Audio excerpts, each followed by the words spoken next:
What's going on, my Scorpio risings? We're continuing this series with Rahu in Scorpio, or the North Node in Scorpio. That means Ketu is in Taurus, or the South Node in Western astrology is in Taurus. And with this, you're coming from a past life of absolute stubbornness. Now, you've all heard this, Taurus, and that's cool, but stubborn with what? And a lot of this is going to actually be stubborn to listen. Now, one of the reasons we can look at with the past indicators outside of Ketu and Taurus is going to be the moon. The moon is one of the indicators, as well as Jupiter, one of the indicators of our past lives. And the moon in Taurus is what house?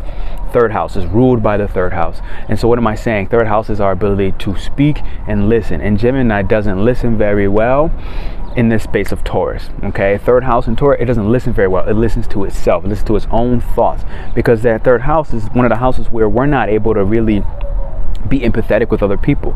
We just blurt what we say yet because we haven't learned how to refrain and take the moment to introspect on how we're feeling. And this is one of the big major differences with Scorpio. Okay, the North Node in Scorpio, it does know how to actually hear everyone, hear itself, hear others, and above and beyond that.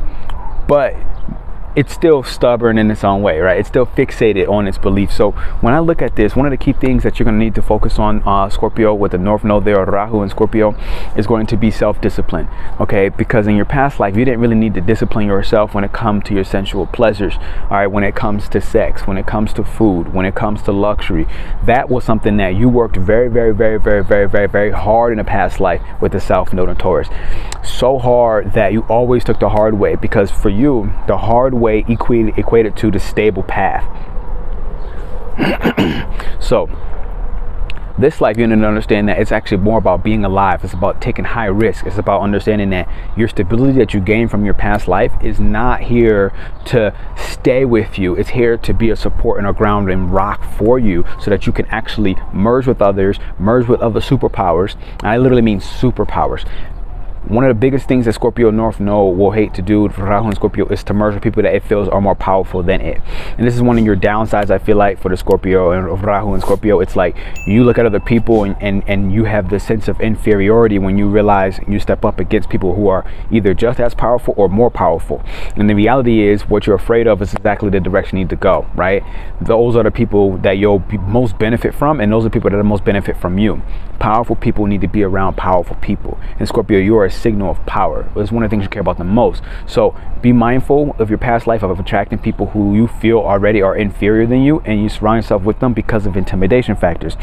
All right, past life, you were overly concerned with ownership, and that was what your path was directing for. So you own land, you own farms, you own real estate, you own a lot of material assets and things, and the more you own, the safer you felt. And that's what you were here to do in the past life with the Taurus North Node as a physical earth sign. The irony is, in this life with the North Node in Scorpio, or Rahu in Scorpio, literally you're supposed to experiment with that base. You have that base of everything you've owned. You have that base of all the security and the monies that you've accumulated. And that is supposed to allow you to experiment, because Rahu wants to experiment. This is the mad scientist, the scientist that tries things that, again, brings it to a place where it almost has to let go of the wisdom that you've gained from Taurus in your past life and just let the head roar and let it roam, which is where it does require you to be self-disciplined, especially with your spiritual practices, and self-discipline with your transformations. Because Taurus in the past life, and the Ketu and Taurus, you don't want to transform. The more things stay the same, the more the mountain looks like the mountain tomorrow and the next day and next year and 3 years and 15 years from now and 300 years later, the better you feel. But you have to understand that the mountain sometimes is also the volcano. And when you go deeper into the mountain, it gets cooler. But when you go deeper, deeper, deeper to the core, there's lava, right? And that's something that we need to start to understand, that underneath that there's this eruption that wants to happen when you have the North Node in Scorpio. So do understand that. This is related to the sacral chakra, all right, the Swadhisthana. The sound for this is Vum, Vum. You want to try to stimulate your pineal gland. So we did this on our membership. Always check out our membership. We're learning so much on a regular basis. We did some ruins.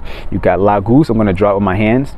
Go straight up and go over. It's almost like a reverse one, okay? If this was my regular one, it's like a reverse one. It's something called Lagus, and it stands for sea, lake, water, and especially flow. And so the sacral chakra, when you are resistant to flow and to change, aka Taurus, South Node, Ketu Taurus, you're not letting go of people that you love, not letting go of things that objects of your affection. And that's what Taurus is about. It's like, if I haven't, if this iPad is an object of my affection, I don't want to let it go, even if I have a super Mac waiting for me on the other side 15 years from the future.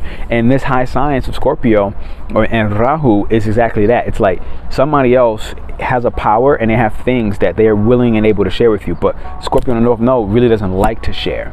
And that's something to think. You have to start learning how to take the easy path. All right, Scorpio on the North Node, you don't always have to do things the long way, the hard way, but that's what you're used to in your past life. And so I know naturally this placement has a resistance to change and has a resistance to input from others, because again, in a past life, your self-worth was based off of what you thought about yourself. If you thought you were worthy, if you thought you were, then it was just solid. It was it. And the thing is, you didn't listen to other people in the process. In your past life, that was very powerful for you with a South Node in Taurus. But in this life, that is actually very much detrimental, because in this life, you're set up and scheduled to have to listen to other people, to have to put down and disintegrate the parts of your ego that are stuck and stubborn in the past, that are stuck and stubborn in what is valuable, and realize that you don't actually know what's valuable. People that you are connecting and merging with, they're not going to understand their inherent value as deeply as you are. So if you have a Scorpio North Node, you inherently understand what you are worth, because you had to work so hard to gain that in a past life. But you're going to attract people who don't understand it in the way that you do. So what happens is you'll look at people as they need your help in a way where you're like, I know how to get you more power, I know how to get you more money, I know how to get you this home, and you'll just go ahead and do it for them. And what you'll find is you'll meet a tremendous amount of resistance every time, because you're not listening to people. And that's what you needed in a past life, not to listen in order to walk your path, to listen to your own mind, your own thoughts, and actually develop your skills in a slow, methodical manner, like a generator, step by step, brick by brick. Nothing can be broken and shattered from this. You spent your whole life becoming an indomitable spirit. Now you need to learn to take that indomitable physical wellness that you've cultivated and realize that you're now integrating more magic. You're more integrating more of the occult sides of life. You're more integrating the soul into the process. So now you have this indomitable physical body, but your spirit needs a tremendous amount of development. Your soul needs a tremendous amount of development. And one of the best ways to develop the soul and the spirit is to merge with another person. Things like tantric sex, things like meditation, and getting more intimate with yourself in the astral realm, not making sure that you get good sleep in a comfy, in a cozy bed. But that's what you may be used to. It's like, look, I got a cozy bed, that's what I need for better sleep. But in reality, it's like, for better sleep, as a Scorpio North Node, you need to make love with your demons. You need to make love with the underworld that's deeper inside of you, and past that underworld, past that darkness, there's a bright ass light that is waiting to connect with another person. So don't be stagnant with your energy. Anytime you're being stagnant, you know you're out of place. Watch out for your attachment to different habits. It's going to be very dangerous for you. Rahu and Scorpio.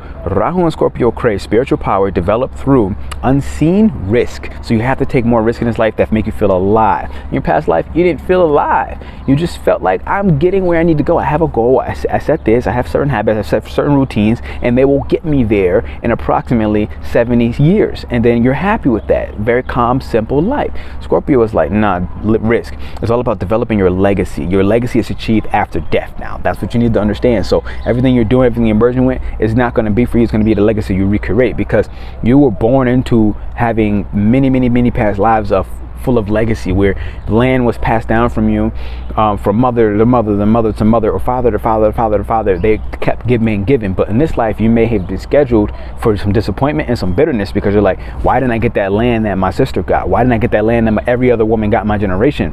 Why didn't I get that? And it's because you're here to create your own legacy, and you're actually splitting the path and doing it in a different manner. So staying super close to the habits of your family's foundation is not going to work very well for you. Okay, so legacy is achieved after death. Self-discipline with esoteric, aka hidden and magical desires of other people. So when you realize the desire of another person, Rahu will actually reward and feed you by listening to them and helping them out getting there the way they want to get there, not the way you feel they need to get there. That's the major thing that's going to hold you back in this life, and it's scheduled not to work for you very well at all, but it did before. Rahu in Scorpio, or North Node in Scorpio, wants you to transform continuously and reinvent the self. Okay, listen to others and eliminate useless or non-useful stagnant energy that makes you feel low. So this is especially a job and certain income sources, earning sources of money, where if you know you're supposed to have left 5 years ago, but you stay there, that's some Taurus stuff. That's not Scorpio. Scorpio's like, let me take the risk. I know I'm supposed to leave this job. I know I'm supposed to take this risk. You're not going to get the answer. You're not going to get the security when you take the risk, but Rahu will reward you following that. So if you know if it's giving you low energy, then you're out of balance. Now, Ketu in Taurus, or South Node in Taurus, wants us to separate from the security that we were innately born with, and then we have innately deep inside of our soul, deep inside of our mind. We have a very sound mind. Okay, you can handle a lot of trauma. You can tolerate a lot of negative thoughts. You can do that, and that's going to be necessary because your past life helped you cultivate that. Now, I want you to separate from security and hard work to achieve stability. I talked about it already. Don't rely only on the physical senses, touch, smell, taste, sight. Don't rely on that, okay? Any resistance that you have against life trying to change for you is going to be futile, and so is comfort. So you're not going to live a very comfortable life. You have to understand that in this life, your past life, you've cultivated so much comfort on the physical realm that trying to do it in this life is actually detrimental. You need to use that in order to boost yourself off to feel alive. Okay, you don't have all the answers, so understand that. Taurus in the South Node, all right, Ketu and Taurus. And then ownership means very little in this life. Okay, don't be overly concerned with owning things, physical things. Be more concerned with getting more in tune with the soul and connecting at the soul level, the spirit level. Okay, power in this lifetime for you is unity, connect with other. You're going to start learning in this life that there's more than money. Okay, that creating money, you're always going to be wealthy, you're always going to be rich. It's something happen naturally. So this is kind of really what I have for you. I'm trying to think what some other things that I could talk. Poop magic. When you poop, really understand the limits that you're releasing, understand the boundaries that you're releasing, especially if they're not helpful or harmful. Learn that you need to accept appreciation from other people, because that's something in past life you only appreciated and valued yourself. You yourself were your own object of affection, so you don't really know how to accept appreciation from other people, and you may think that it's coming off in something negative or something that they're trying to pull you in, and it's like, no, people actually do love and care for you. Allow that. Stop assuming that you understand everything. That's something that's really, really important. Okay, it's not going to get you very far in this life. And learn that you need to accept help in this life. I'm looking at some of my notes from the membership. Past life, you have very rigid values and identity. You never really listen to anybody.